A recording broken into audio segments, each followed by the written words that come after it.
Cara, aquilo me incomodava. Hoje em dia eu já entendo que era a limitação da época, né? A gente começa a trabalhar, começa a se especializar, estudar sobre, Uhum. entende por que que aquela técnica foi usada assim daquela forma e enfim. Mas detalhes de uma forma geral me incomodam quando eles não são bem aplicados. Justo. Isso que eu ia te perguntar, por exemplo, você é um cara que é crítico de games. Quais são as bases que você usa pra fazer uma crítica ao jogo, tá ligado? Tipo, animação conta, narrativa, jogabilidade. Quais são os pontos que você usa pra que você consiga fazer uma análise sobre um jogo, se ele é bom, se ele é O que ruim? considera mais crucial também, né? Porque Exatamente. imagino que sejam diversas. Falando a grosso modo, pra mim a narrativa é o jogo ele pode ter, cara, vocês conhecem Metal Gear Solid? Uhum. Cara, eu joguei e dropei, não sei porquê, o 3, eu acho. Mas todo mundo fala que é muito pica, diga-se de passagem. O Metal Gear Solid 1 foi lançado pra PlayStation 1, ele hoje em dia a gente pega, ele não tem os melhores gráficos. O olho do personagem era representado por um traço, a boca por outro traço, enfim.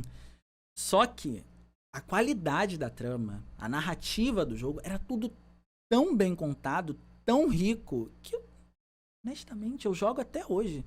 Ele tem um remake pro Nintendo GameCube com gráficos melhores, com a qualidade equiparável a um gráfico de PlayStation 2. E não consegue me atrair tanto quanto o original. Porque, na verdade, o remake do Metal Gear Solid 1, eles fizeram algumas mudanças porque na época o que estava em alta era Matrix, né? Então, todo mundo que produzia alguma coisa queria colocar bullet time. Queria colocar alguma coisa em câmera lenta, alguns saltos meio absurdos. E esse remake, eles reconstruíram algumas animações focando nisso. Então, muita gente acaba torcendo o nariz pra isso. Então eu meio que me foco mais no Metal Gear Solid original, mesmo que ele tenha essas limitações gráficas. Então eu acho que narrativa pra mim é a base. O jogo tem uma boa narrativa, ok. Depois a gente vai pra gameplay. O jogo é jogável? Beleza. Então vamos continuar. Depois disso a gente parte pros aspectos técnicos. O que tá faltando no gráfico? A gente começa sempre pelo que tá faltando, porque normalmente o que tá bem feito tá logo na sua cara. É fácil de você ver.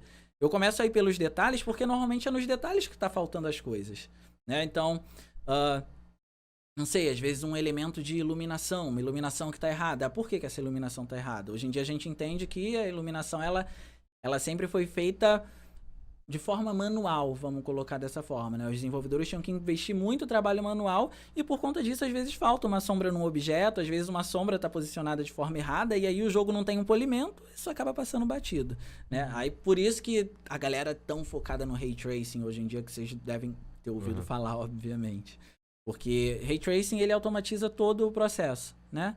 Você aplicou a técnica e ele considera, a partir do ponto de vista do seu personagem ou da câmera, se for um jogo em primeira pessoa, toda a iluminação do cenário, que também inclui o reflexo, né? E eu acho que quando a gente tem isso em mente, que naquela época a gente não tinha técnicas tão avançadas assim, a gente começa a considerar o que é que dava para ser feito, o que que não dava para ser feito e aprender a identificar os problemas dos jogos, entendeu? Então, a parte técnica, ela é muito importante porque eu considero que o teu dinheiro, o meu dinheiro, não vem do lixo.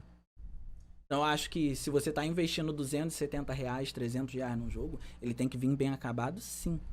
Na parte técnica, na parte da narrativa. Mas isso vai te impedir de jogar um jogo? Não. Então, o que é primordial na minha concepção? A narrativa e a gameplay. Isso é o primordial. O resto a gente vai trabalhando e vendo o que é que pôde ser feito e o que não pôde. Porque, na verdade, sempre existiu muitas concessões, né? Eu não posso julgar, por exemplo, o que um desenvolvedor dá prioridade num Call of Duty para um desenvolvedor que dá prioridade num GTA V. São propostas diferentes. O que foi a concessão que foi feita no GTA não é a mesma concessão que foi feita no Call of Duty. Entende? Então, toda vez que a gente vai analisar um jogo, a gente precisa nortear o caminho. É um jogo de mundo aberto? Beleza. Então, o que é que precisa ter num jogo de mundo aberto? E mais importante do que é o que precisa, o que é que dá para ser feito de acordo com o poder da plataforma? A gente vai pegar um PlayStation 4 hoje em dia. Vou descer um pouco o padrão. Vou pegar um PlayStation 2, né, hoje em dia. O GTA San Andreas. Um jogo de mundo aberto. Ele tem os melhores gráficos? Não tem os melhores gráficos. Mas o mundo do jogo é incrível. É absurdo.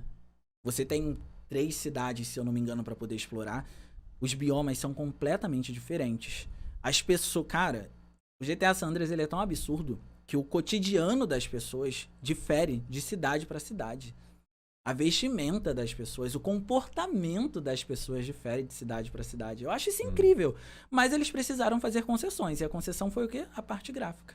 A qualidade da água não é da mais bonita, as texturas não são as melhores, os personagens não são os mais bem modelados. Então, se a gente define esse padrão para um jogo de mundo aberto, então o que é que pode ser feito num jogo mais linear? E a gente pega o Metal Gear Solid 3, por exemplo. É um jogo linear. Metal Gear Solid 3 sugou tudo que o PlayStation 2 tinha para poder oferecer. Você trazer até um exemplo mais popular, Black. Nossa, Black é Nunca muito joguei forte. Black, Nunca jogou Black? Eu sonho por essa Tinha, continuação. mas eu nunca joguei. Sensacional. Sonho. Chegou a ter uma espécie de sucessor espiritual. Que? Sim, eu não vou me lembrar o nome agora, mas a galera que tá assistindo com certeza deve lembrar. Que foi péssimo, assim. A galera definitivamente recusou o jogo como sucessor espiritual porque era muito ruim. Porque quando a gente tem alguma coisa muito revolucionária, que foi o que Black fez, né? Porque ele chegou no fim da geração do PlayStation 2, onde os desenvolvedores já sabiam usar tudo que o console tinha. Então, exprimiram todo o poder dele. E por isso impressionou. Só que aí, o padrão tava muito alto. O Black, ele pode ser facilmente considerado um jogo da geração seguinte se a gente colocar uma resolução mais alta nele num emulador, por exemplo. Coloca ele em 1080p, em 720p, que ele passa batido no Xbox 360 ou PlayStation 3, né? E aí, esse padrão tava lá em cima. De repente, tu traz um jogo que não surpreende, ou que tá abaixo desse padrão, não dá. O que a galera tá esperando é algo acima daquele padrão. A gente nunca tá esperando a estabilidade, a gente tá esperando sempre algo melhor. Né? Quando a estabilidade ela aparece numa sequência de um jogo, ela já não te impressiona e você fica acostumado a algo que te impressione. Né? Essa é a grande realidade.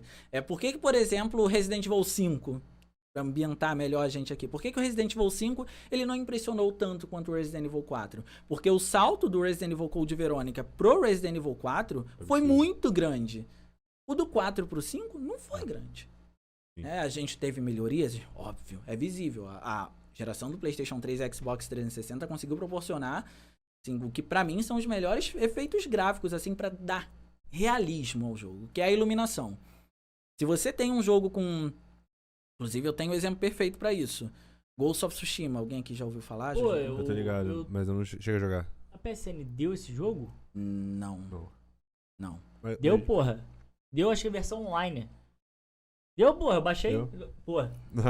Obrigado, produção, pela informação. Só que é só a versão online, só que eu ainda não joguei. Mas tô ligado qual é. Tá baixado lá. Dá uma olhada. Eu não cheguei a testar a versão online, pra ser bem sincero. O Ghost of Tsushima, ele tem uma direção de arte incrível, né? É um jogo que a cada segundo que tu anda, tu fica embasbacado com o que ele oferece. Sério, de verdade. A árvore do jogo, ela é minuciosamente bem posicionada pra ficar num enquadramento de foto. É um negócio meio absurdo. Só que quando você para pra poder observar o detalhe de textura que o jogo tem, não é grande coisa. E o que é que dá vida ao jogo, então?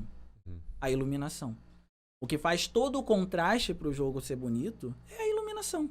Não tem jeito. Por isso que quando a gente pega, sei lá, um GTA 4, por exemplo, e compara com um GTA San Andreas, a diferença não tá só na qualidade de textura. Ele ficou mais realista porque ele trouxe uma física aprimorada e também um efeito de iluminação. Por isso que a cidade acaba sendo mais realista.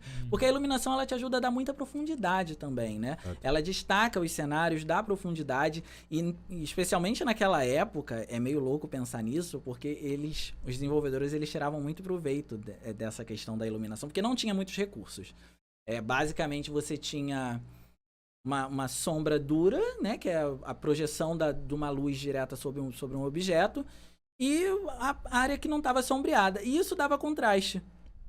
Então, se você pega um jogo do Xbox 360 ou PlayStation 3, você vai observar que tem diversos trechos em que a gente não vê nuances na iluminação. E isso dá muito destaque para o cenário. Isso deixa aquilo chamando a atenção mesmo. Você tem um impacto visual.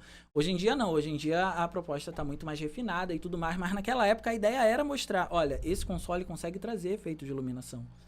Eu tô esfregando na sua cara que aqui a gente tem efeito de iluminação. Então por isso que para mim é um dos melhores efeitos que tem. Um dos mais inovadores e que é responsável por dar realismo. Um dos. Justo.